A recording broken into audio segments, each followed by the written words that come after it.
पीले दांत वाली बहू। रंजना कभी ब्रश नहीं करती थी। उसे कितनी बार उसके माँ बाप ने डांटा, लेकिन उसका कोई असर उस पर होता ही नहीं था, जिस कारण से उसके दांत पीले पीले हो जाते हैं। शादी के बाद। अरे बहू, वैसे तो तुझ में कोई कमी नहीं है, पर तेरे दांत इतने पीले कैसे हैं बेटा? कैसे मतलब? कोई सर्जरी थोड़ी ना कराई है। वो तो क्या नाम, मैं ब्रश नहीं करती थी तो पीले हो गए। अब क्या करूं? आप कहें तो लाल करवा लूं या फिर काले? यार ये क्या है, क्यों माँ से लड़ रही हो? लड़ रही हूँ?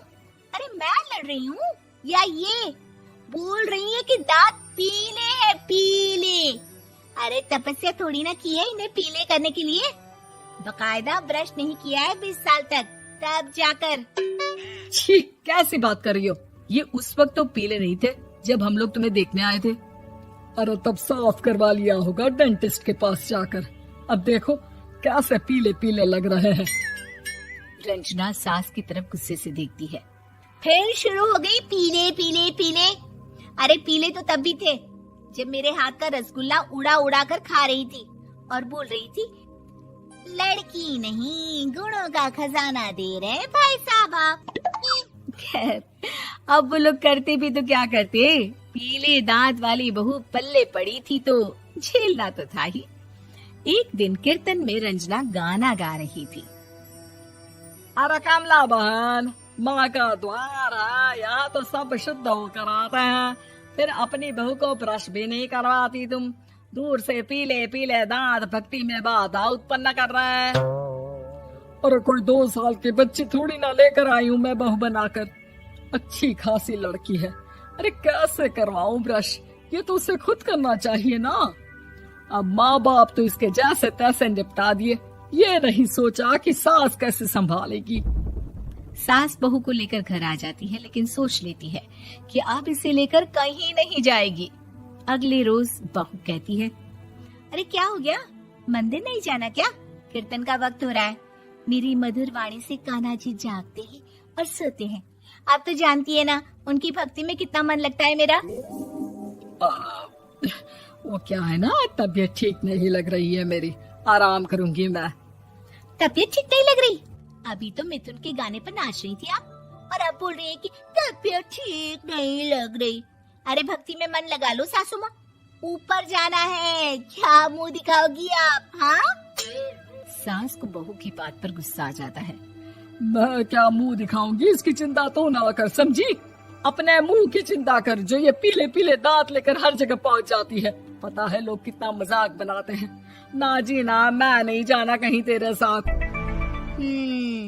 तो ये बात है, कोई ना, मत जाओ, मैं अपने कमरे में ही बैठकर भक्ति कर लूंगी। ऊपर वाला दांत थोड़ी ना देखता है, मन देखता है, भावना देखता है।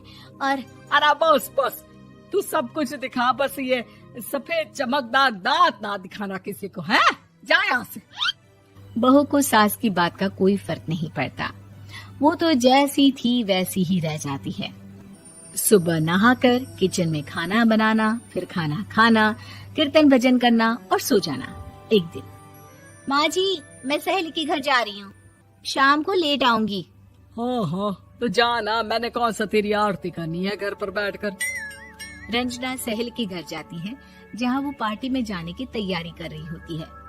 अरे शिखा, कहाँ जाने की तैयारी कर रही है? मैं गलत वक्त पर आ गई क्या? अरे नहीं यार, उल्टा सही वक्त पर आ गया। मैंने ये साड़ी और ज्वेलरी निकाली है यार, शाम को इनके ऑफिस की एक पार्टी में जाना है। बताना कैसा लग रहा है ये सब? नहीं यार, इस ड्रेस के साथ तो वो वाली ज्वेलरी अच्छी लगेगी। हाँ हाँ सही बोल रही है, मैंने ध्यान ही नहीं दिया। वैसे तो हमेशा से मस्त फैशन सेंस रखती है। तो बड़ा जाती होगी ना पति के साथ पार्टी में। रंजना कुछ नहीं बोलती, बस सोचती है कि यार काश ये बात सही हो जाती, पर मैं क्यों नहीं जाती पार्टी में? क्या इन लोगों की कोई पार्टी होती नहीं होगी? रंजना घर आती है और रात में पति से सवाल करती है, एक बात बताइए, आप मुझे किसी पार्टी में क्यों नहीं ले जाते? क्या आपके यहाँ ऑफिस में पार्टी नहीं होती? पति बेचारा क्या कहता कि दांत पीले हैं तुम्हारे इसलिए। अरे कोई पार्टी होती नहीं हम लोगों के ऑफिस में, तो कहाँ से लेकर जाऊं? और मार्केट, मॉल, कहीं वीकेंड घूमना, कहीं तो। अरे यार, सारे हफ्ते में एक छुट्टी मिलती है, तो सोचता हूँ कि आराम ही कर लूं। क्यों? रंजना मन मार के रह जाती है। पहले कभी सास के साथ मंदिर जाया करती थी, लेकिन वो भी सास ने ले जाना बंद कर दिया। घर बैठी बैठी रंजना बोर हो जाती है। तभी उसे आइडिया आता है और वो मायके जाने का सोचती है। सासू माँ, 2 दिनों के लिए मम्मी के घर जा रही हूँ। अच्छा ठीक है, आराम से जा। और हाँ, माँ से कुछ अच्छी आदत सीख कर आना कि कैसे शरीर के हर भाग की तरह दांतों की सफाई भी जरूरी होती है, समझी? शुरू हो गई ना आप। वो लोग आपकी तरह नहीं है कि छोटी छोटी बात का बतंगड़ बना दे। उन लोगों के लिए मैं मायने रखती हूँ, ना कि मेरे पीले पीले दांत। रंजना माँ को बिना बताए उन लोगों को सरप्राइज देती है, लेकिन जैसे ही वो दरवाजे पर पहुंचती है, अंदर देखती है कि घर वाले कहीं जा रहे होते हैं।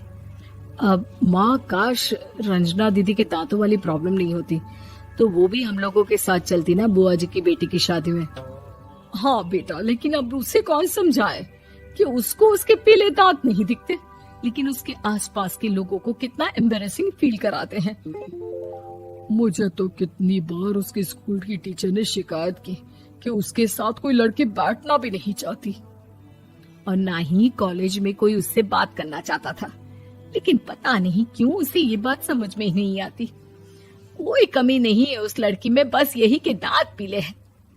वो तो भला हो जीजाजी और उनकी माँ का, जो दीदी को जैसी है वैसे ही रखा हुआ है। रंजना को अपने घर वालों की बात सुनकर बहुत दुख होता है। वो सोचती है कि वो क्या करे, लेकिन फिर वो सीधा डेंटिस्ट के पास जाती है, अपने दांत चमकाती है और कसम खाती है कि वो रोज ब्रश करेगी। अरे क्या हो गया? तुम तो 2 दिनों के लिए गई थी ना, पर कोई ना, अच्छा है, चलो आ गई तो। रंजना सास के सामने आकर खड़ी हो जाती है और पूरी स्माइल करती है, उसके चमकदार दांतों को दिखाती हुई। चले मंदिर। माँ, मुझे माफ कर दीजिए, मैंने आप लोगों को बहुत एम्बैरेसिंग फील करवाया। मैं आज से रोज ब्रश करूंगी।